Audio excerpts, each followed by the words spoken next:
Sejam todos muito bem-vindos ao DDCast, o podcast da comunidade policial. Hoje temos o prazer de ter aqui com a gente como convidado especial nosso ex-aluno e hoje delegado de polícia do estado de São Paulo, ex-advogado, militante e agora já em breve para exercer o cargo de delegado de polícia no estado de São Paulo. Henrique, prazer receber você aqui. Olá, Rafael, prazer é todo meu. Agradeço o convite. Estou aqui à disposição para a gente ter essa conversa bacana, essa conversa amigável aqui, trocar um pouco aqui de figurinhas desse processo. Bacana, bacana. Henrique, como eu disse, foi nosso ex-aluno, né? Fez vários e vários cursos com dedicação Delta, primeira fase, segunda fase, oral, online, presencial, os dois presenciais de delegado de São Paulo, enfim. Um aluno muito próximo a gente aqui, um aluno que realmente viveu esse processo de concurso público aqui junto com dedicação Delta e para a gente realmente é um prazer. Tem um detalhe importantíssimo, a gente vai tocar aqui em vários pontos da sua trajetória, né? Tanto da sua trajetória de vida como da sua trajetória de concurso público, mas um ponto que chama muito, muito minha atenção e que certamente várias pessoas vão se identificar, pessoas que trabalham, estudam, é que você advogou, né, por 10 anos aí, advocacia atuante, não era advogado apenas para cumprir prática jurídica, né? Era um advogado realmente militante, um advogado de balcão de fórum e que resolveu largar tudo para hoje ser delegado de polícia do estado de São Paulo, né? Então, certamente a gente vai trazer muitos insights, muitos detalhes sobre isso e tantos outros temas. Henrique, conta pra gente aqui como é que tudo começou, como é que foi, quem é o Henrique, né? De onde você veio. Pelo sotaque eu já sei que você é nordestino como eu, então conta de onde você veio, para onde você vai e agora chegando aqui em São Paulo com sua família para ser delegado de polícia de São Paulo. Isso, vamos tentar aqui aos poucos ir organizando aqui as ideias, né? Eu sou natural do interior do Rio Grande do Norte, mas há mais ou menos uns 25 anos, a minha família, os meus pais se mudaram para Natal para que eu e minha irmã a gente tivesse uma condição de estudo um pouco melhor, né? Então, meus pais são professores, então já tinha esse desenho lá de trás ali de tentar ir para um centro um pouco mais desenvolvido, vamos dizer assim, né?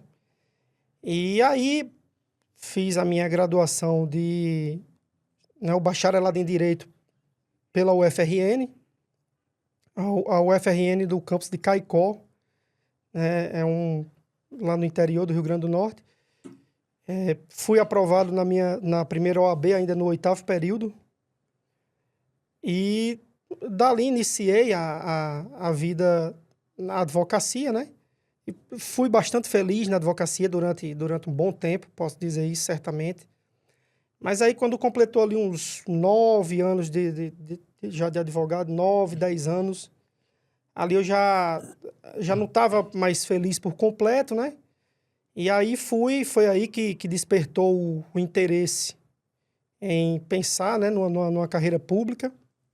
O cargo de delegado, sempre acho que não tem ninguém na vida, né? Não tem ninguém que nunca tenha brincado de ser polícia, né? Então, acho que quando a gente busca uma carreira pública, o cargo de delegado sempre é uma boa opção na mesa, né? Uhum. E aí, como é que você identificou a carreira de delegado? Por quê? Você advogava na área criminal? Ou o que te levou exatamente a escolher delegado e não, por exemplo, defensoria, procuradoria, outras carreiras jurídicas, por exemplo? eu sempre tive um apreço considerável pelo direito criminal e também pelo processo penal, né? Essas eram disciplinas que eu sempre gostei. E também atuava bastante na carreira de advogado criminalista, né? E em assim sendo, eu imaginei que já seria um início ali ter essas duas. Depois a gente, na prática, quando começa a estudar, vai ver que tem muita coisa ali de base doutrinária, algumas coisas que fogem um pouco, talvez, ali da nossa vivência comum, né, como advogado, mas, de fato, já tinha uma ajuda ali naquele sentido. E uma outra situação que me chamou a atenção, né, quando eu fui fazer um estudo dos cargos, das opções, nós temos costumeiramente uma quantidade muito boa de vagas ofertadas por cargo de delegado, né? Temos concursos frequentemente em diversos estados, então eu imaginei que seria juntou, né, essas duas coisas. Os cargos que as outras carreiras que você falou são excelentes também, né, não resta dúvida, mas eu penso que esse quantitativo de vagas, essa maior oportunidade, me ajudou muito a escolher, a tomar essa decisão.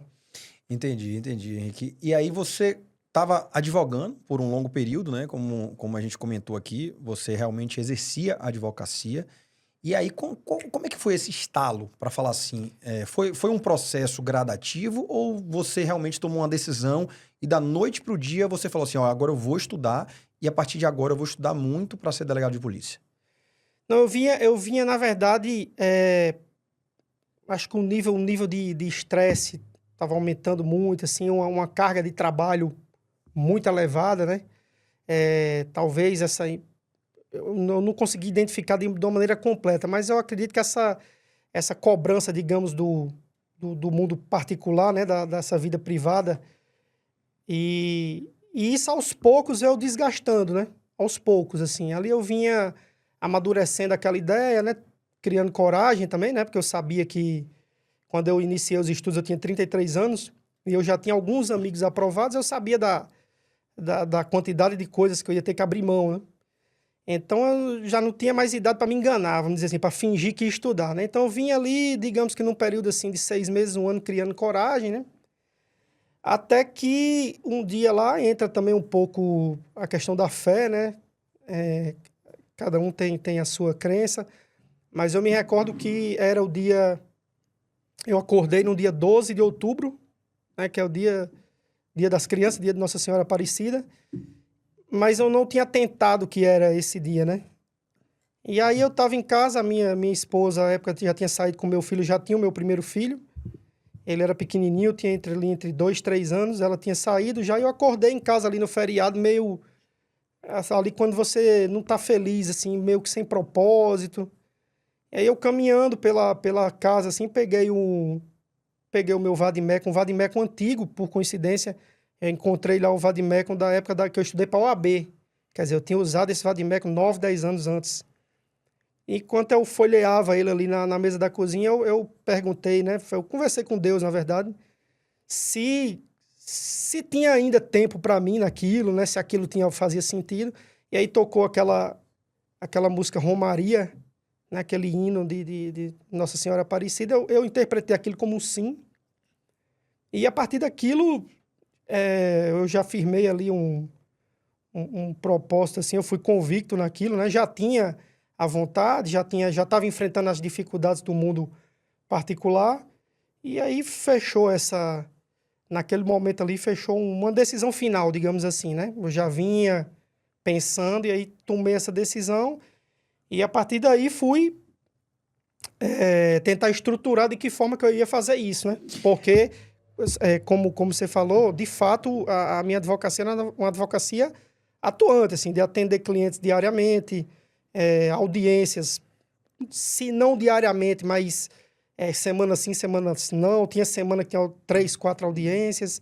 Então, era uma vida que eu posso dizer que no aspecto laboral, assim, a advocacia consumia o meu horário quase que integralmente. É bacana ouvir isso de você, né? Atrelado realmente à fé, que é algo muito importante na caminhada, né? Quando a gente está buscando o concurso público, você se apegar, qualquer tipo de fé que você tenha, é muito importante, né? A gente vê que as pessoas que passam aqui pelo DDCast acabam tendo muita fé, né? No propósito, fé que vai dar certo, e quando a coisa acontece, realmente as coisas passam a fazer muito mais sentido, né? E aí você tocou num ponto também, assim, que muita gente se identifica, porque a gente vê muitos depoimentos, né? Hoje a gente tem muitos policiais e muitos advogados que estudam para a carreira de delegado de polícia, né? Pessoas que têm o seu ofício, gostam, né? Algumas pessoas até não gostam, mas que querem voar mais alto ou querem mudar os ares, digamos assim, né? Quem Perfeito. às vezes a pessoa é policial, quer virar delegado, e às vezes a advocacia ela vai consumindo muito, né? A advocacia, ela é muito bacana, tudo, mas ela consome muito, tem relação com o cliente, nem sempre ela é valorizada, muitas vezes não é proporcional o seu trabalho ao seu ganho, né? A maioria dos advogados hoje realmente não ganham o que mereciam ganhar, né? Então tem todas essas dificuldades que acabam culminando exatamente com essa virada de chave que aconteceu com você, né? Você tinha 33 anos, né? Quando você começou a efetivamente estudar para concurso público, antes disso, 10 anos de advocacia, e aos 39 conseguir realmente a aprovação com essa nomeação para o cargo de delegado de polícia de São Paulo, né? Veja que é algo que muita gente se identifica, né? Muita gente, a gente até no off conversando, né? A gente chegou a essa conclusão que realmente é onde pega muito as pessoas, né? Que estão ali advogando e às vezes não sabe, porra, não sei se eu continuo advogando ou se eu advogo um período e estudo. Tudo é possível, desde que realmente você tenha um propósito e que você se empenhe, né? Você vai conversar aqui, você vai certamente trazer aqui qual era a sua rotina, como você fez isso, né? Mas identificar o propósito e como a gente fazer isso é super importante para a gente consiga realmente mudar o nosso destino, mudar o nosso foco na nossa vida, né? Para que às vezes a gente consiga ser delegado deixando de ser policial, quando eu digo policial, agente, investigador, escrivão, ou deixando de ser advogado para virar delegado, né? E aí, quando você virou essa chave, como é que foi esse processo aí de realmente de sacudir e falar assim, agora eu vou estudar de forma combinada com a sua advocacia, que ela não podia parar. Os clientes, eles não querem saber se você está advogando. Aliás, eu nem sei se eles sabiam disso, né? Então, assim, como é que era essa relação estudo, família e, ao mesmo tempo, cliente na advocacia? Perfeito. Aí, essa tomada de decisão, né? Assim, eu bati o martelo que ia estudar no dia 12 de outubro. 12 de outubro de 2018. Aí eu olhei e falei, tá, beleza, vamos começar a estudar. Já a decisão estava tomada. Só que eu não podia dormir, acordar e no outro dia já iniciar, né? Com todo o planejamento ali. Eu disse, não, vamos aguardar o recesso, né? O recesso forense. Tradicionalmente ali no dia 19 de dezembro, falei, vou seguir aqui, até porque final de ano tem todo os prazos para serem cumpridos, tem muita audiência, né? Aí eu disse, vou seguir aqui até o recesso, e aí eu começo no primeiro dia do recesso. Aí esse dia foi bem marcante, porque antes dessa decisão, eu sempre era muito presente, né? Nos churrascos, nas festas entre amigos, aniversário, não perdia nada. Tava dentro de todas aí. Errado não está. Mas no verão do Nordeste, aí é que... Então, o que ocorreu? Então, quando o primeiro dia do recesso, meio-dia, sextou ali do recesso, a gente ia pro supermercado, fazia uma compra, piscina, casa de praia, né? E era isso. Uhum. E nesse ano em específico, eu iniciei nesse dia 19, no dia do recesso, só que ao invés de ir comprar as coisas para diversão, né? Eu fui na livraria, comprei um vadimeco. E aí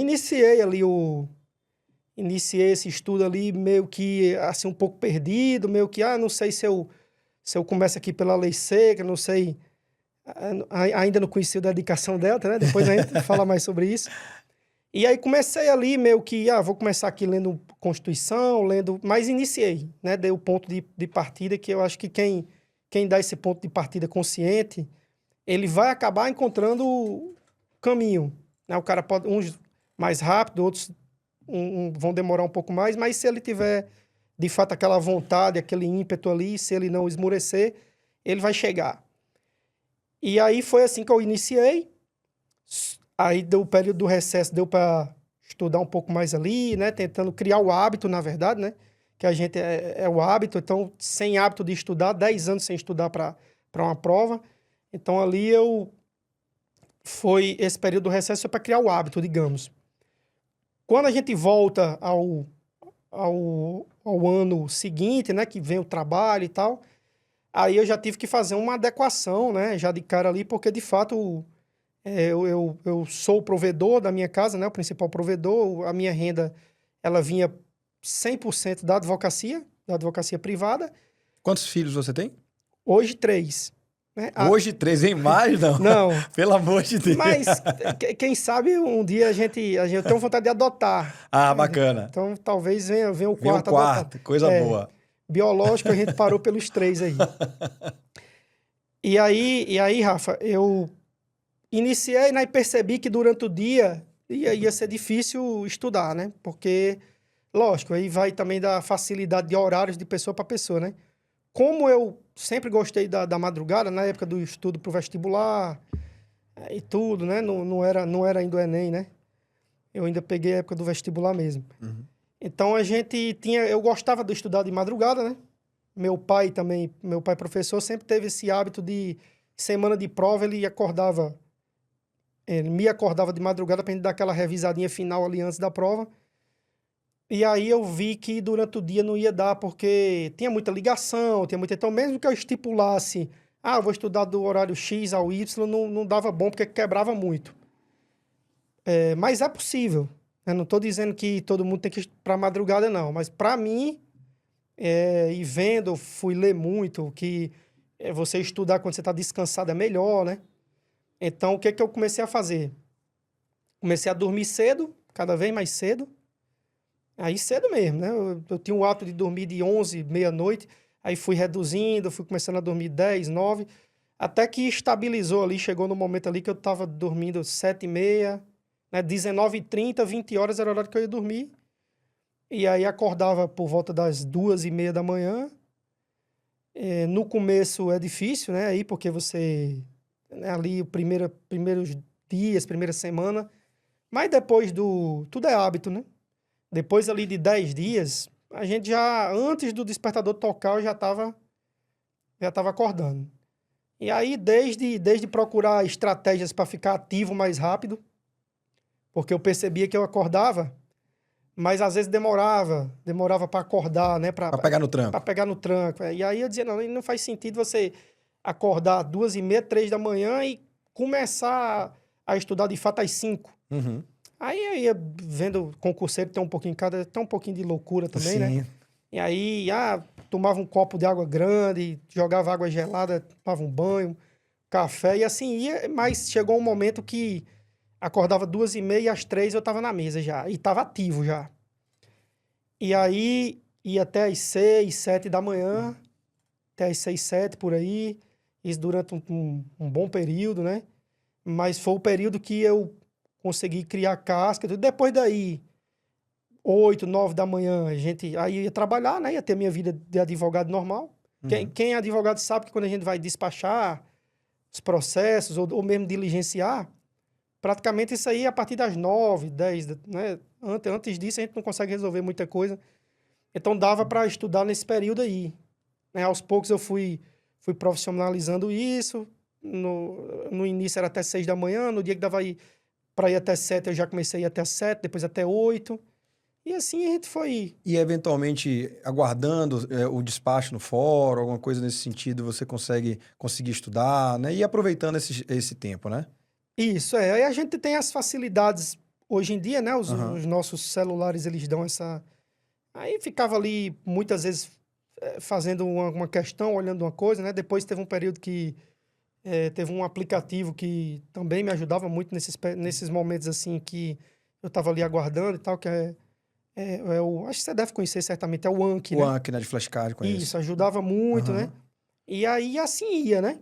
Só que tinha Você perguntou como é que era essa relação, tanto no meu entorno, e também, até mesmo com relação aos clientes, né? E no meu entorno, e para os particulares, do modo geral, eu não dizia, né? Não falava que estava estudando, né? Eu tentava trazer isso para mim, porque eu sempre escutei isso, na verdade, né? Que é quase uma premissa que quem resolve estudar para concurso, tudo fica calado, né? O pessoal não comenta muito. Não fala muito. Agora, deixa eu só voltar uma casinha aqui, Henrique.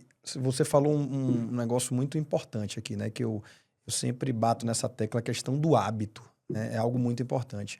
Porque o hábito faz com que realmente a gente consiga fazer qualquer coisa no nosso dia, né? Em termos de, obviamente, possível, né? Considerando as possibilidades realmente de cada um. Mas quando eu digo hábito, quando a gente tem assim, hábito, se propõe a fazer academia, se propõe a estudar, por exemplo, você, com o objetivo de estudar, advogando, você começou a dormir 7h30, 8 horas da noite, né? Para você acordar 2 da manhã. E aí, você falou, eu volto a dizer também, não é para as pessoas fazerem isso, né? Tem que fazer o que se encaixa na sua rotina, o que é bom para você.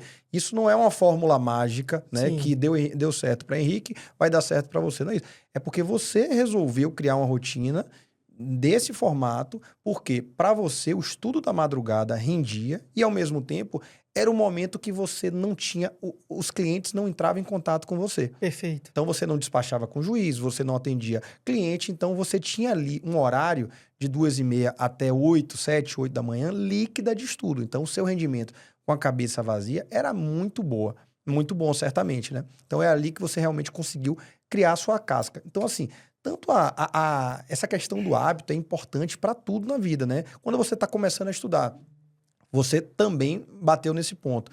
Você começou a estudar e aí você começou a estudar no recesso. E Isso, ali, você, na verdade, você queria criar o hábito de estudar, né? exatamente. Então, ali certamente foi um momento bem importante para você, porque ali você caiu no mundo dos concursos e começou a ver que não seria fácil, e ao mesmo tempo você estava estudando, e ali você viu que você estudava às vezes 1 hora, 2 horas, você já ficava muito cansado, né? Porque o estudo ali sem hábito faz com que você se canse. E aí, quando você vai avançando, você vai começando a criar o hábito do estudo, aquele estudo ele fica muito menos penoso, né? E Isso. aí você, por exemplo, começou a estudar ali na durante o recesso, depois começou a avançar, e aí, quando você já estava no meio para o final do seu estudo, você já acordava 2 horas da manhã e já dava esse sprint aí de manhã cedo. Então, quando sua família acordava, quando seus filhos começavam a acordar, que eu sei como é que funciona essa questão de criança, né? Você já tinha entregado, né? Já tinha entregue ali 4, 5 horas de estudo bem realmente produzido, né? Então, isso é fundamental para que você chegasse, né? O Henrique de hoje chegasse aprovado e nomeado. Realmente, isso, sem dúvida, foi fundamental para que você conseguisse chegar até aqui, né? Então, assim, aí agora voltando para esse ponto que você tocou, como era essa relação com seus clientes? Isso me dá uma dúvida muito grande, porque eu sei como é que funciona a advocacia, né? Se você começar a falar, eu estou estudando para virar delegado, se eu tô estudando e aí as pessoas, às vezes, pode eventualmente diminuir a clientela e é o seu ganha-pão, né? Você tinha uma família para sustentar, né? Como é que foi esse processo, né, de... E aí, falo ou não falo? Ou você falou para todo mundo abertamente, encarou aquilo ali, falou, vamos nessa, e quem quiser saber que saiba. Não. Aí, na verdade, os clientes, só na reta final, né? Já na reta final, realmente ali, já praticamente depois de aprovado, né? É que eu fui. Agora, obviamente, eu sempre tive ali os sócios, né? Sempre tive outras pessoas. Então, de certa feita, eu sabia que no momento da aprovação teriam ali pessoas de confiança que iam conseguir tocar, seguir a vida dos processos dos clientes, né? Mas eu não tocava, não levava essa informação para eles, porque eu imaginava justamente que hoje eu vejo que se alguém pensar assim, está pensando errado. Talvez está pensando por ignorância, porque a qualidade técnica do jurista, né? Vai melhorar muito, cara. Vai melhorar muito, assim, o nível da minha advocacia melhorou muito. Quando eu comecei a estudar ali, né? Ele traz por mais que a gente estude, e nós temos excelentes advogados que estudam, que fazem especializações, que são atualizados, né? Mas esse estudo voltado pro concurso público, eu posso falar por mim, ele trouxe uma qualidade bem maior na minha atuação. Mais técnico, mais ali entendendo melhor, até mesmo como é que eu ia utilizar os mecanismos que eu tinha, a advocacia ao meu favor ali, mas os fundamentos jurídicos. E aí, eu vejo que isso até gerou um ganho, né? Gerou um ganho para os meus clientes, e certamente. Mas, assim, eu não levava, não chegava e dizia, ó, estou estudando para concurso, eu não falava, né? Não falava nem para os clientes, nem para as outras pessoas, né? Eu tentava ter ao máximo, inclusive, uma cautela para colegas não saberem que eu estava estudando, né?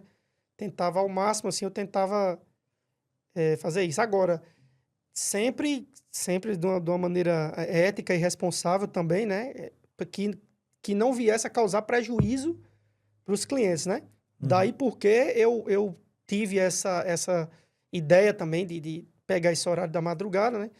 Ou então teria outras opções, né? Eu tive muitos colegas agora depois da aprovação e eu percebi que esse pensamento na época tomou conta de mim, né?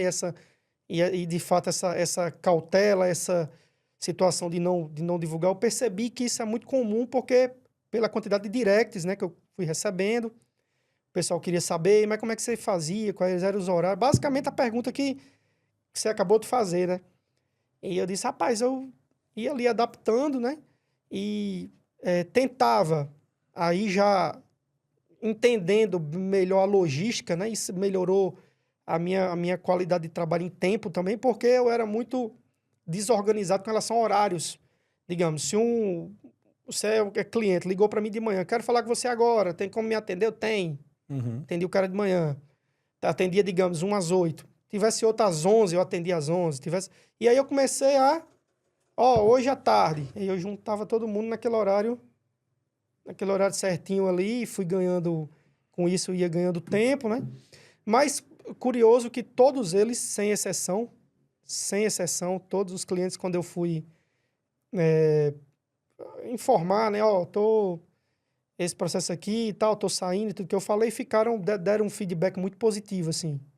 Deram um feedback de confiança, né? Que sempre sempre confiaram no meu trabalho e tudo, ficaram felizes com a aprovação e confia também na equipe que continuou dando seguimento a isso aí, né? Sem dúvida, sem dúvida. É mais também o que fica na nossa cabeça, o que é que as pessoas podem pensar, né? E às vezes, agora, com tudo chegando ao fim, que na verdade é o início, né?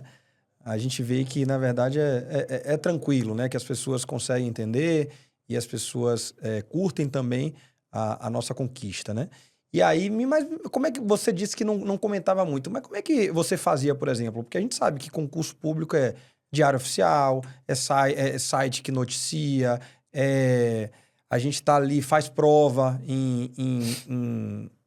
ali na nossa cidade, a gente está ali em algumas situações que, eventualmente, as pessoas podem ver, né? Sim, aí aí tem umas situações até um pouco engraçadas, assim, porque ali naquele intento de guardar isso o máximo que eu podia, então até certo ponto ali, eu tentei fazer de tudo para ser discreto com relação a isso, né? Até porque, acho que talvez isso, a gente tem tido uma mudança, né, Rafael? Eu acho que a gente tem tido uma mudança com relação à faixa etária das pessoas que estão procurando concurso público, né? Há um tempo atrás aí, quem ia fazer concurso já era aquele cara que desde a faculdade ele já estava decidido a fazer o concurso. E hoje as pessoas, às vezes, já com vários anos da iniciativa privada, resolvem migrar para o concurso público, né? E aí você fica ali cauteloso, né? O que as pessoas vão pensar. Às vezes imagina até os próprios amigos, né? Como é que eles vão receber essa situação e tudo. E eu fazia de tudo para me blindar disso. Ao ponto, né? Eu cheguei, inclusive, a uma prova, digamos, uma prova federal, que eu podia ter realizado a prova em Natal, por exemplo. Eu cheguei a fazer a inscrição para ir fazer prova em João Pessoa. Para evitar né, ali, porque quando você está chegando no local de prova, as pessoas vão... Mas não dá para evitar, não evita 100% não, meu amigo. Não tem como não, porque primeiro que as conexões, quando a gente vai fazer uma prova, fazer uma prova em Minas, aí o avião sai, faz uma conexão em tal lugar, mas quando ele, naquele último caminhozinho ali da prova ali, o pessoal que está dentro do avião se olha, né? E aí também você via um ou outro colega, né? Que você identificava, essa pessoa veio fazer essa prova. Muitos assessores, né? Assessor, uma vez eu saí de uma prova para pagar um Uber E o cara bateu do lado aqui, tudo bem, doutor, vamos dividir o Uber aí. Aí eu, rapaz, fiquei naquela, né? Rapaz, será que esse cara vai... Mas aí tem uma característica, né? Quem tá, assim, de verdade nesse mundo, né? Também não tem muito tempo para estar olhando para a vida dos outros, né? Assim. Mas só isso, eu tentava ao máximo me não divulgar, né? Ficar ali. Depois eu percebi que isso também tinha muito a ver com talvez uma certa insegurança inicial de será que vai dar certo? E por que eu digo isso? Porque quando eu passei ali da barreira dos 70%, né, na primeira vez que eu passei ali dos 70%, fiz 72% lá, aí foi a prova do Rio Grande do Norte, inclusive, que eu fiz 72% de acerto. Aí eu falei, não, agora é como que eu acho que todo mundo tem isso, né? Aquela métrica dos 70%, a gente sabe que quando você chegar ali, você de fato, você está começando a concretizar o seu objetivo, né? E aí, a partir daí, curiosamente, eu já comecei a não me preocupar tanto se alguém descobria, alguém sabia que eu estava estudando ou não a partir dali. Tanto é que nesse momento aí, até então eu só estudava em casa, né? Meu estudo ele era 100% em casa e às vezes até no escritório mesmo, quando tinha um horário vago ali ou final de semana, às vezes eu pegava e ia pro escritório e estudava no escritório. Mas quando eu passei essa barreira dos 70%, eu resolvi tentar já um estudo mais profissional. E aí foi o período que eu aluguei uma cabine lá, né, numa salinha de estudo e tal, um momento bacana também, porque você já começa a ter contato com muitos concurseiros, né? E um traz uma coisa, outro traz outra, aí são muitas pessoas dividindo o mesmo objetivo, né, o mesmo sonho.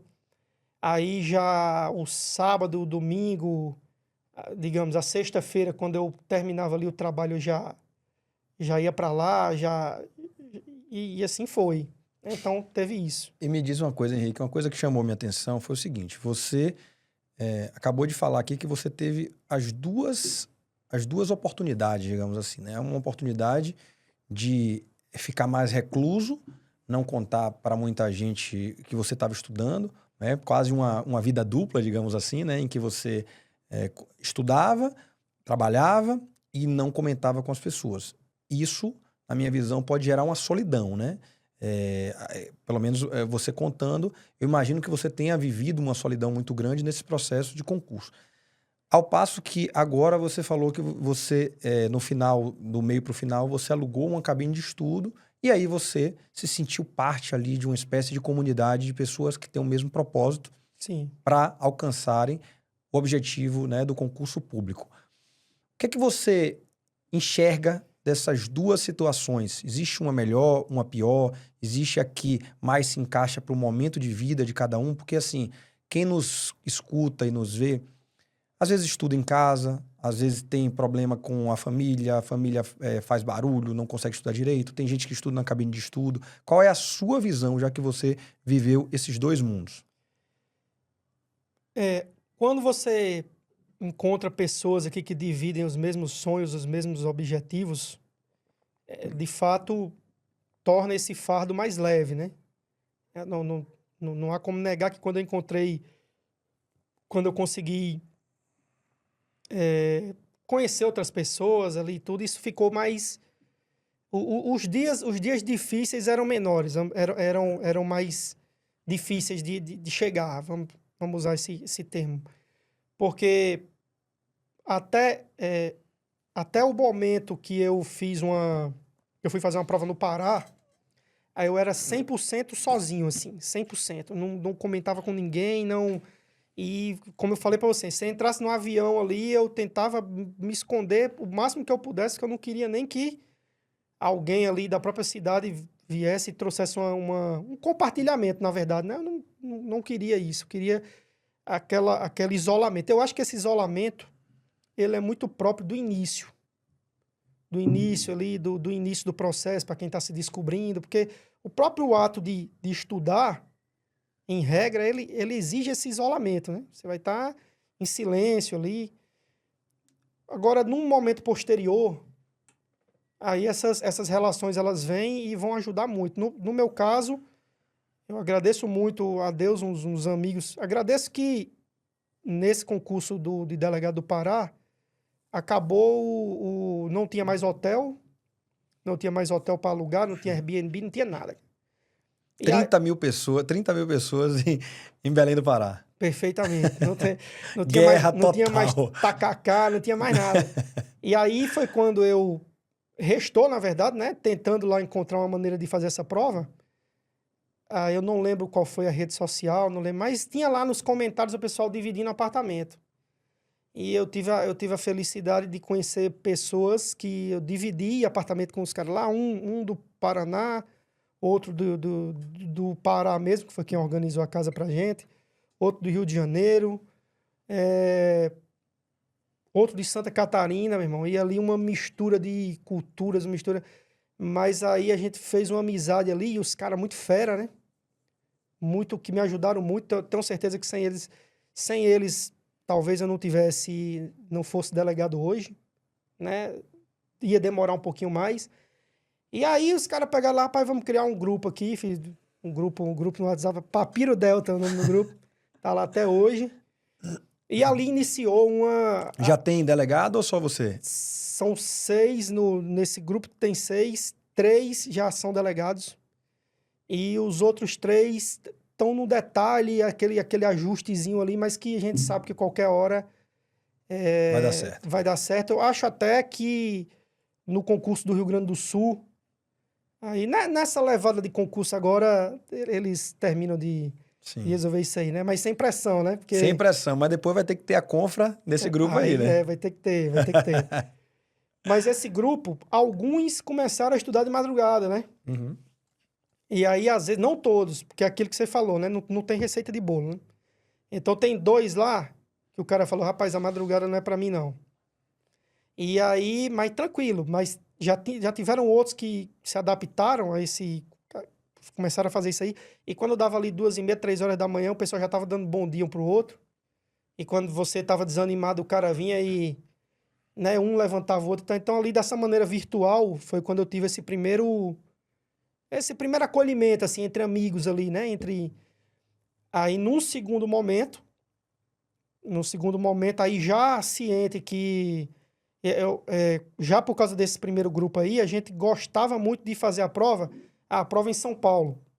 Então, ali nos dias que antecedem a prova, a gente chegava uns 2, 3 dias antes, já tinha um que tinha o costume de estudar em cabine de estudo. Eu falei, não, vamos para pegar uma cabine aí. E aí eu acabei gostando da história.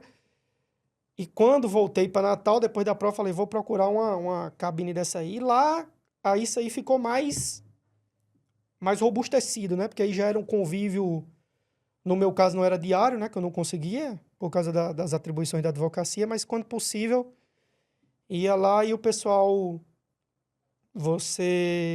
naquela mesma ideia de troca de experiência, né? Às vezes você consegue ali melhorar o dia do seu colega, né? Você vê que alguém tá triste, fez uma prova ruim.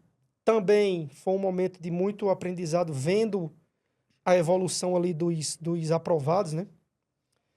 Inclusive, nesse período, né? Nesse período aí, quando eu entrei na sala de estudo, tinha um amigo lá já aprovado para Minas Gerais, já estava ali encerrando os estudos e tudo.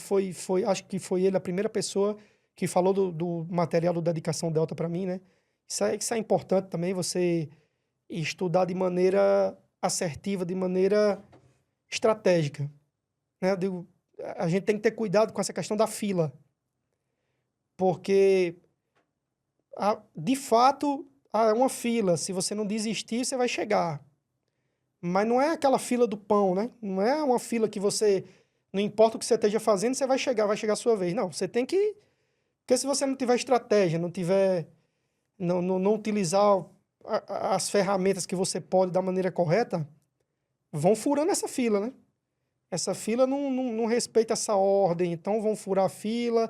Você vai, nesse momento da sala de estudo, eu me recordo de uma conversa com um colega que hoje é procurador, ele é PGE no Rio Grande do Norte, e ele aqui do meu lado, estudando aqui lado a lado, um dia lá, rapaz, quantas questões você faz por dia? Ele me perguntou. E eu disse lá, faço X questões.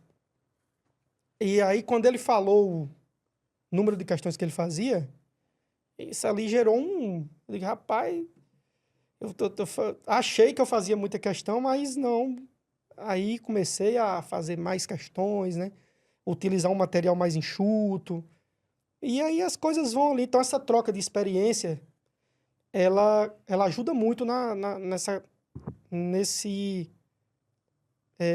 avanço aqui, né? Nessa curva, nessa reta subindo aqui que o concurseiro vai fazer. Agora, ela não é tão simples. Ela tem um momento que vai ter um momento que o próprio concurseiro vai procurar essa companhia. E no meu caso, no início não foi, né? No início eu estava ali bem... Aí depois é que a gente procurou isso. Eu acredito, pelas histórias que a gente escuta, que na maioria das vezes é assim. Na maioria das vezes o pessoal começa ali criando essa casca de maneira mais solitária. E aí quando começa a viajar para fazer as provas e tudo, vai fazendo amizades, vai dividindo os apartamentos da vida, né? E assim... Isso realmente é o que a gente vê, acontece muito isso, né? E aí o que a gente percebe muito também é que, assim, as pessoas às vezes começam e as pessoas às vezes não... É normal, né? Por desconhecer um pouco a realidade dos concursos, né? Então você fica muito vulnerável a qualquer tipo de conselho, inclusive os conselhos ruins, né? Porque certamente na sua trajetória, na minha foi assim, a gente recebe muito conselho, né? Conselhos bons e conselhos ruins. Quando você está no início da trajetória, você é muito suscetível a seguir um conselho ruim também, né? Também. Então, acaba que você tem que ter muita sensibilidade ali de saber o que é que faz sentido para você e o que é que não faz, né? Acaba que o concurseiro iniciante ele é uma presa muito fácil exatamente para quem tá vendendo sonho, né? Que tá um curso acabou de surgir e aí então é uma novidade, vou comprar, aí acaba comprando e realmente gastando dinheiro, ou então uma pessoa que tá estudando ali, que ainda nem conseguiu aprovação e dá um conselho, aí você segue e aí depois você percebe que não é para você. Então, assim, tem uma série de situações, né? E aí foi como você disse, quando você começa, normalmente você fica mais recluso, né? Mas esses conselhos acabam aparecendo, nem que seja da tia, da prima, que nunca estudou para concurso, que vem com um conselho ali para você. E não necessariamente esse conselho é válido, né? Mas quando você vai criando uma musculatura, uma casca, você vai avançando, você realmente vai escanteando ali o que é que não presta e absorvendo ali bons conselhos que fazem com que você tenha boas ferramentas, boas dicas de estudo, né? Assim como a gente está fazendo aqui. Eu acho que essa conversa, esse podcast aqui que a gente faz com muitos alunos aprovados, é exatamente para isso, né? Para que pessoas que passaram pelo processo, pessoas que conseguiram a aprovação, que cometeram muitos erros, mas que hoje conseguem enxergar esses erros e trazer também todos os acertos, né? Porque aí realmente a pessoa que está assistindo, a gente conhece muita gente hoje que fala assim, rapaz, eu tô maratonando no DDCast, né? Então, assim, quando você faz essa maratona, que você assiste todos os episódios, você acaba vendo uma peculiaridade de cada um, mas ao mesmo tempo você consegue descobrir um padrão de comportamento entre os aprovados, que muita gente acaba tendo muitas características similares para conseguir a aprovação, né? Porque você não consegue realmente a aprovação da noite para o dia. Existe todo um processo, existem características muito similares nos aprovados que acabam fazendo sentido, né? Agora, Henrique, você, como a gente comentou aqui, 3 filhos, um de 6, um de 4 e um de 5 meses, é isso? Quase. É um de 9, Um de 9. um de 5 e uma menininha de 6 meses. 9, 5 e 6 meses. Rapaz, como é que você resolveu estudar para concurso depois de advogar 10 anos? Como é que foi essa virada de chave? Como foi esse apoio familiar? Como foi lidar com seus filhos, que são crianças e naturalmente imaturas, né? Como foi todo esse processo que eu não tenho a menor dúvida que não foi fácil. Esse processo ele foi acelerado, catalisado certamente com a chegada do meu primeiro filho. Não tenho nenhuma dúvida disso. Eu creio que, por gentileza, eu creio que mais cedo ou mais tarde eu ia migrar para esse estudo para concurso, né? Mas quando meu filho estava ali completando 3 anos, ali o primeiro, né? Aquele senso de responsabilidade futuro, né? E até pensando em ter mais tempo para ele também, em tentar ter uma rotina mais... Aí eu decidi que foi um estímulo a mais, né? Um efeito motivador a mais. E aí iniciei, o segundo filho veio na época da pandemia, né? Na época da pandemia muito tempo em casa, muita televisão e tudo aí. Aí veio o segundo filho. Vamos fazer filho. Nós vamos fazer filho. Aquele tempo das lives lá, inclusive esse foi um período, outras pessoas devem ter dito isso aqui para você, mas foi um período porque o estudo estava encaixado nesse tempo. Eu tinha encaixado, eu estava num momento ali, uma crescente, e aí veio a pandemia, né? E ficamos praticamente, 2 anos sem ter provas e tal. Deu uma queda nesse momento aí, depois teve que retomar. Mas aí veio o segundo filho, cara. Aí quando veio o segundo filho, é interessante, né? Porque eu lembro que meu pai falou assim, meu pai e minha mãe e alguns amigos, só alguns poucos amigos, uns 3 ou 4 no máximo, sabiam que eu estudava, né? E a primeira coisa que meu pai falou foi assim, e agora? Como é que agora não vai dar mais tempo para estudar não, né?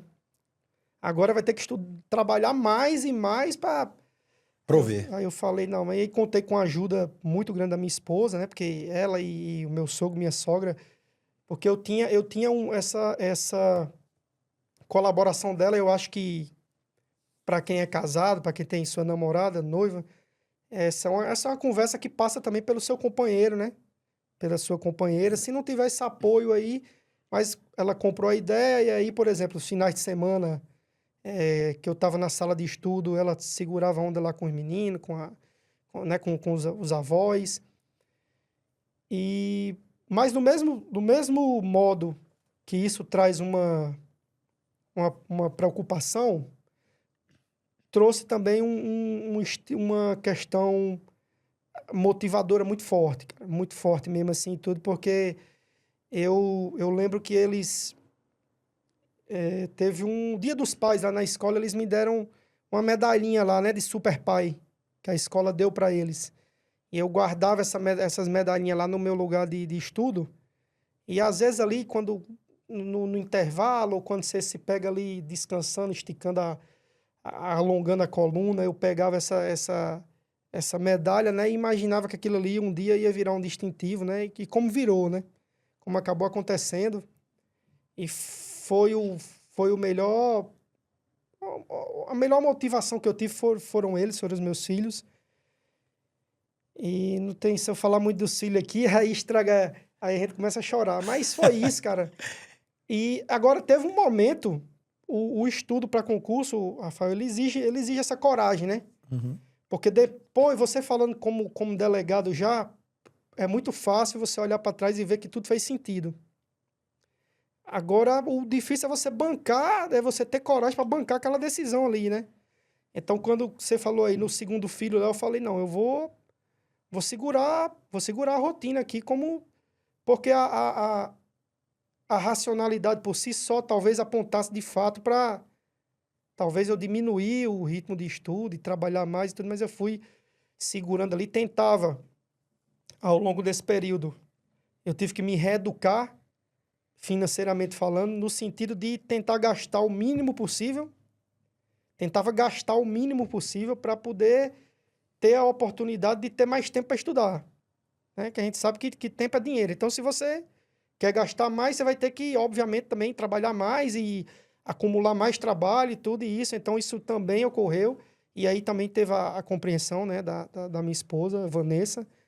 E as crianças, cara, as crianças na reta final, já quando o concurseiro está ali, essa é uma realidade que primeiro acontece na nossa cabeça, né? Eu digo que o concurseiro, para ele ter o êxito, Isso primeiro precisa estar na cabeça. Ele tem que acreditar que ele vai ser aprovado, que ele pode ser aprovado. Porque se você não estiver acreditando, você vai fazer uma prova, tá chegando aí 2 provas, é a prova do Rio Grande do Sul, a prova do Piauí, se eu não estou enganado. Aquele cara que está assim, meio que, eu vou ver o que é que vai dar nessa prova. Então, ele já está vibrando numa energia que ele tem que estar, e quando o cara incorpora ali aquilo que vai dar certo, você vê o seu resultado aumentando, aquele pensamento positivo, né? Se cercando de pessoas boas. Tem muito, acho que essa questão de não contar no mundo do concurso, é uma competição, por si só é uma competição, né? Então, amizades verdadeiras são difíceis de aparecer. Gente que vai torcer verdadeiramente é difícil, né? Ainda você vê que às vezes é comum que um cara lá foi aprovado, aí o cara do lado diz, mas será que vão chamar? Uhum. Mas será que... Então, e aí você se cerca de pessoas boas, você tem aquela energia boa ali. Mas teve um período aí, na época dos cursos de reta final, aqueles 30 dias ali dos reta final do Dedicação Delta, eu falo para você, cara, que final de semana eu escolhia se eu ia dar boa noite ou bom dia para os meus filhos, com a ajuda da minha esposa, porque ou eu esperava eles acordarem e dava um bom dia e tudo, e ia para a sala de estudo, e quando eu voltava eles já estavam dormindo, ou então, irmão, se eu saísse muito cedo, eles ainda estavam dormindo, né? E quando eu voltava, se eu demorasse para chegar, como teve vezes, eles já estavam dormindo. Então, teve vezes que eu saí de casa, eles estavam dormindo, e quando eu voltei, estavam dormindo de novo. Aí, tentava adequar ali, né? Eu dizia, não, ou eu vou dar bom dia ou boa noite para eles. Agora, é evidente, né? Essa rotina que eu falei é uma rotina de reta final, né? Porque ninguém também vai aguentar um negócio desse. Uhum. Não é um concurso, não é uma corrida de 100 metros, né? Uma maratona. Mas naquela reta final mesmo, assim, quando a gente tava ali com o edital aberto, aí era isso. E eles perguntavam, rapaz, porque criança não é. Uhum. Tem um pequenininho, o meu filho, hoje o filho do meio, né? Ele falava, papai, quando é que você vai deixar de ir lá pra salinha? Que é quando eu ia pra biblioteca eu falava que ia pra salinha, né? Uhum. Quando é que você vai deixar de ir pra salinha?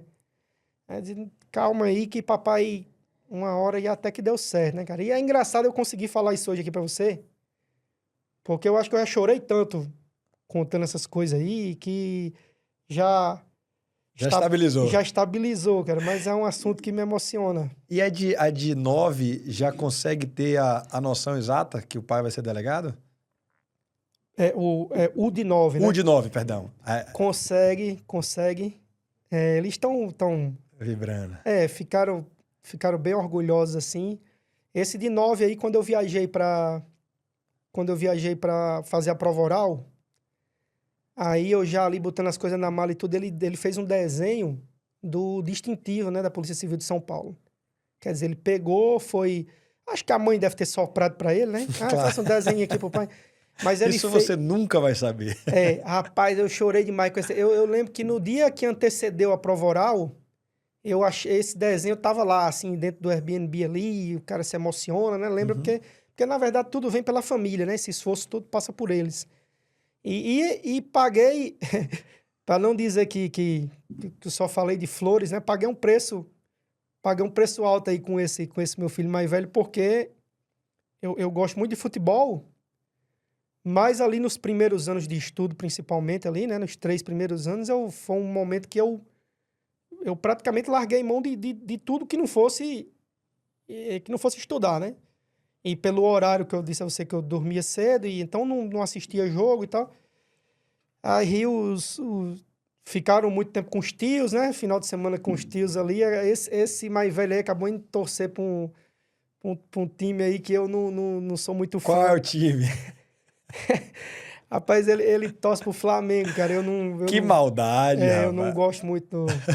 Mas aí paguei esse preço para falar que, pronto, tá aí, ó. Paguei um preço caro.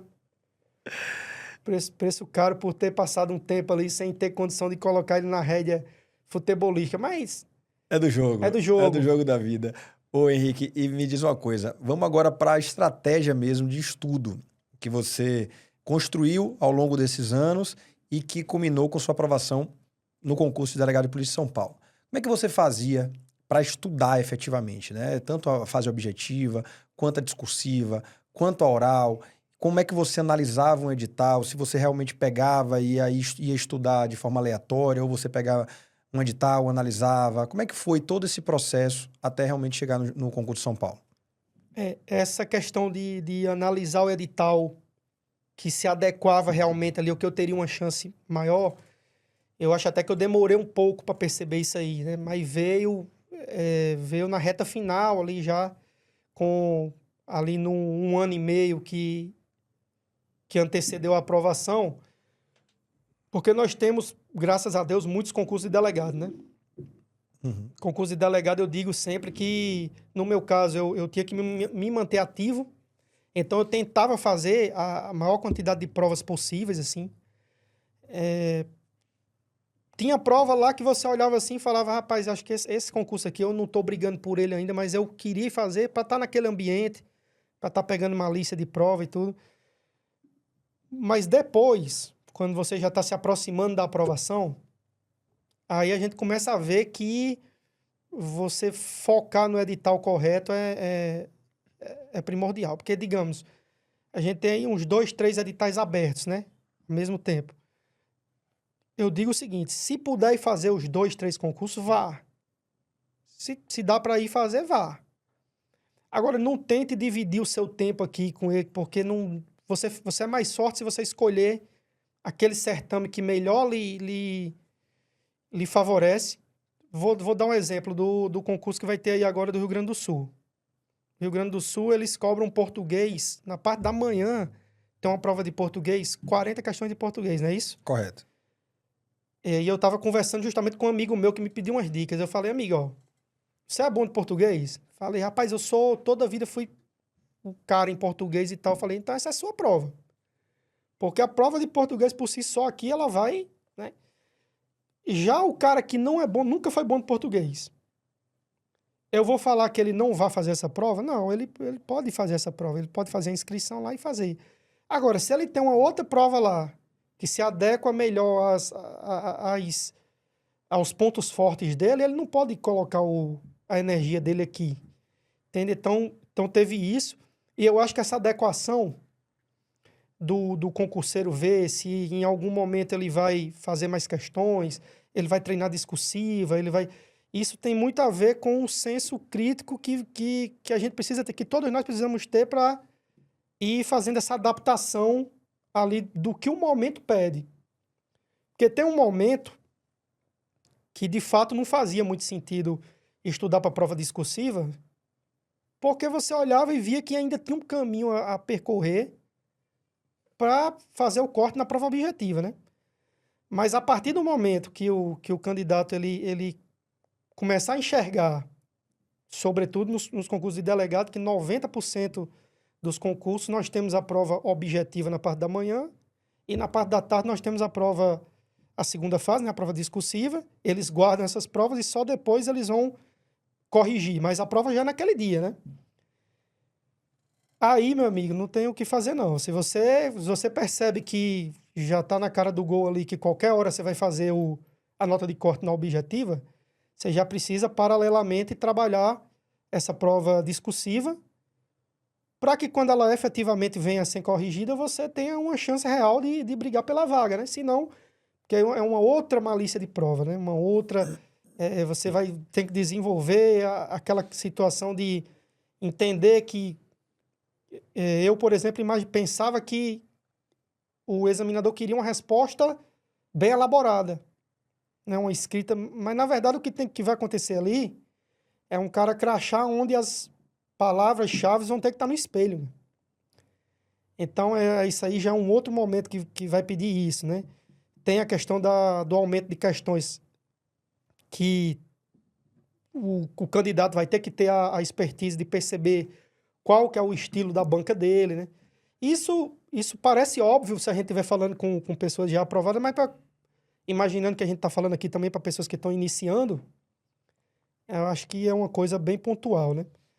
entender qual que é o estilo da banca que vai fazer a prova dele, ir tendo ali aquela evolução, né? E não se apegar, eu diria que não se apegar a essas fórmulas prontas, cara.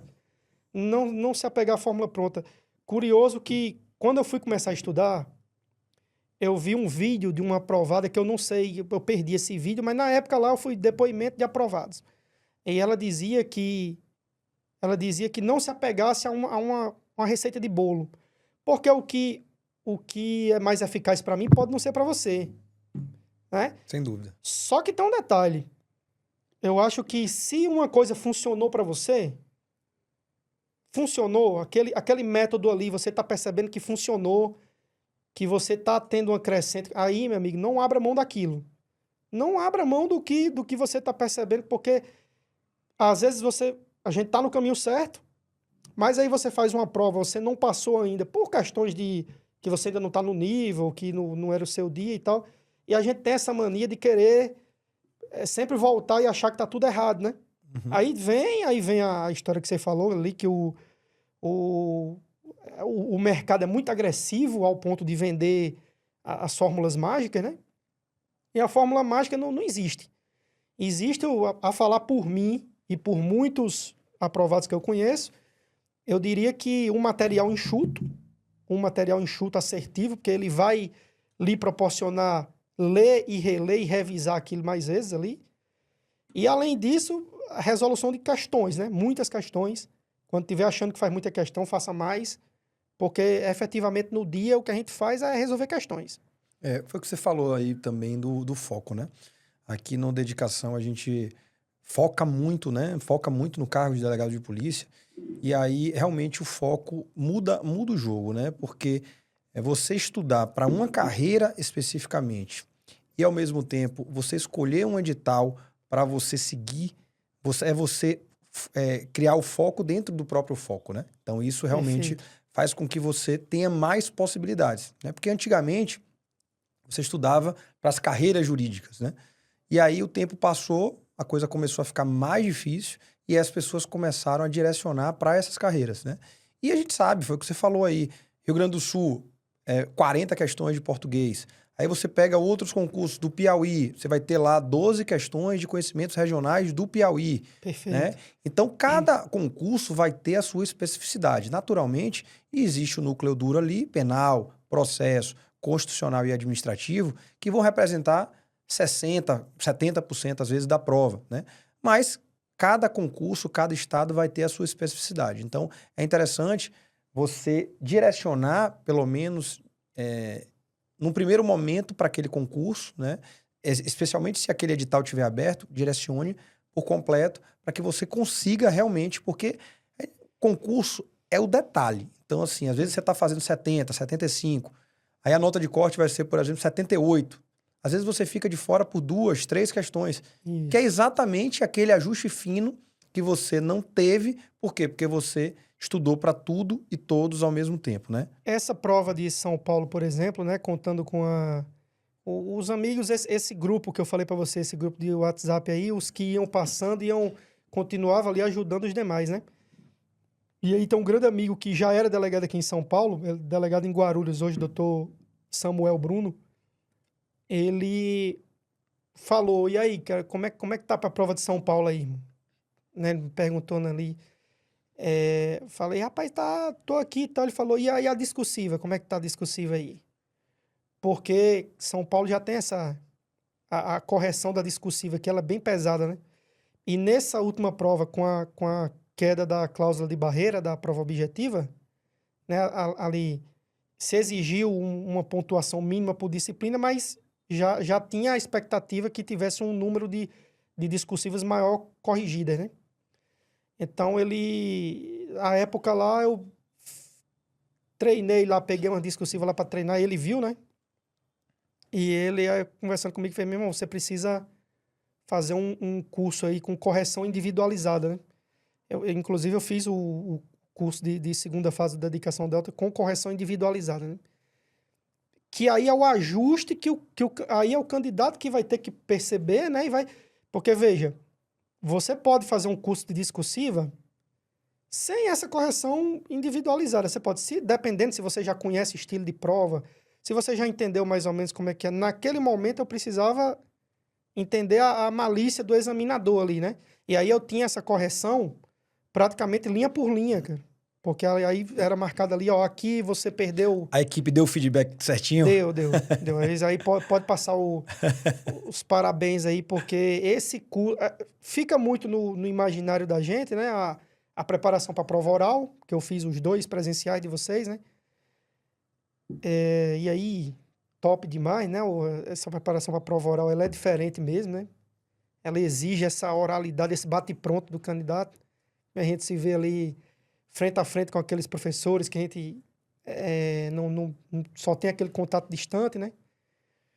Mas a prova, eu diria que o curso da segunda fase, ele foi tão ou mais importante, talvez, né? Então, são fases e não pode perder de vista, Rafa, o senso crítico, né? Um desses amigos aí, quando a gente viajava para fazer prova, quando a gente viajava, a vida de concurseiro é muito árdua, então aquele pós-prova é sagrado, né? Mas eu tirei lição uma vez de um pós-prova desse lá, na reação de um dos amigos lá, porque os outros lá, inclusive eu, terminou a prova, olhou aí no olho da vaga, deu ruim. Cara, ia pra um bar e ia tomar uma, e ali, mas a felicidade tava posta, né? Sim. E aí um desses meus amigos lá, quando tava começando a estudar, ele ficou muito... Eu lembro que ele ficou muito indignado depois de uma prova, assim. Mas aquela indignação boa, assim, né? Mas aquela indignação de ver, assim, o que é que eu preciso... Porque esse senso também acho que a gente tem que ter, né? Para ir fazendo os ajustes. Porque até as pessoas que nos apoiam, elas têm uma tendência, assim, a ser maleáveis, assim. Você chegou e aí, como é que foi a prova? Não tem problema não, continue, não desista, continue que no próximo... Então, tem hora que a gente mesmo tem que ser um pouquinho... entender ali o que é que pode fazer de melhor ou perceber que não, eu estou fazendo tudo correto aqui, eu não... Nesse momento, é só questão de evolução mesmo, beleza. Mas se precisar ajustar alguma coisa, tem que ajustar. Então, essa indignação aí de um desses meus amigos, o meu amigo Nicolas, ela me chamou a atenção. Falei, rapaz, eu não posso ir fazer uma prova e voltar bem feliz da vida, assim. Claro, o mundo não acabou, mas eu tenho que ter aquele sangue no olho de, não, na próxima eu vou para... Senão a gente cai num ad eterno perigoso, né? Perigoso ali de achar que é só continuar de todo jeito, e eu acho que essa questão da estratégia e da autocrítica é fundamental. Ô Henrique, muita gente se acha velho para concurso público, muita gente tem família e não consegue enxergar uma possibilidade de passar em concurso público. E muita gente está ali naquele processo ali estudando, né? E realmente com todos esses problemas da vida, né? Todas essas dificuldades da vida, não conseguem realmente aprovar, né? Seja porque está trabalhando, né? Está advogando, seja já é policial. Você tem 39 anos hoje, advogou por 10 anos e hoje está conseguindo a sua aprovação tendo 3 filhos. Como é que você enxerga isso? Qual é a mensagem que você passa para a galera que tem alguma dessas peculiaridades? Eu não vou dizer dificuldade, porque tudo faz parte da vida de cada um, mas essas peculiaridades e que está buscando passar no concurso público. A primeira coisa é ter aquele senso de autorresponsabilidade, assim, e não usar nenhum desses desafios, né? Vamos chamar de desafios. Não usar esses desafios como muleta para tentar... Porque isso aí, se a gente for por esse lado aí, a gente já começa mal. Então, na verdade, entender o seguinte: qual é a realidade que eu tenho para estudar hoje? Qual que é a minha realidade? É essa. Então, o horário que eu tenho disponível é esse. Tenho que cumprir com minhas obrigações de trabalho. Tenho que dar essa atenção aqui à família também. Mas para além disso, o que é que depende de mim? Agora, você analisou tudo isso, tem ali 2 horas por dia, 3 horas por dia. Beleza. Observou isso, olhou para dentro de si. Tem coragem de pagar o preço? Tem coragem de encarar, de fazer até ser aprovado? Se tiver, Rafael, o cara vai ser. Se tiver, ele vai ser. Porque ele vai... E isso é muito comum, e eu vi isso, porque na sala de estudo, no ambiente coletivo, você vê as coisas boas e vê as coisas ruins. Então, eu cansei de ver aprovados lá dentro do perfil que você falou. E às vezes tem um cara lá de 22, 23 anos de idade, que o cara tem o dia todo, mas não usa isso como deveria, não tem a seriedade que deveria, né? Não tem... Então eu vejo que isso é muito relativo. Esses concurseiros aí, como você citou, né? Já de uma faixa etária já um pouco mais avançada, eles vêm consigo ali numa pegada de muita determinação, normalmente já é uma decisão muito assertiva. O cara não vai para perder tempo. E se quiser fazer, meu amigo, ele vai encontrar os meios de fazer. Ele vai, cada um à sua maneira. Talvez algum ali estudando de madrugada, como eu fiz, outros estudando antes de dormir, outros tentando pegar ali um horário de almoço, outros no metrô, outros... Mas você percebe que quem toma a decisão e segue a risca termina conseguindo, né?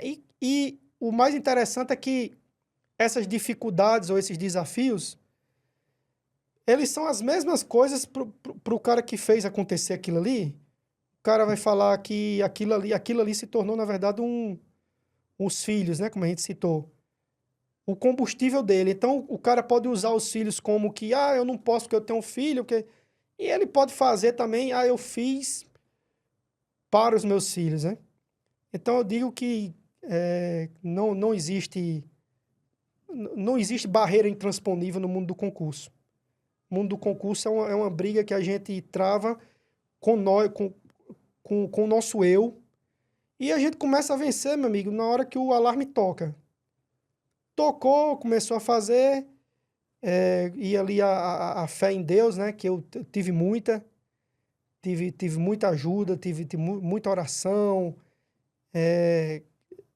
e com isso, com esse combo aí, não tem como dar errado, não. Vai terminar dando certo. Então, e para terminar, eu digo que eu tinha no início, né, eu até pensava, eu acho que quando eu for aprovado, eu tô com 33 anos, quando eu for aprovado, talvez eu possa até...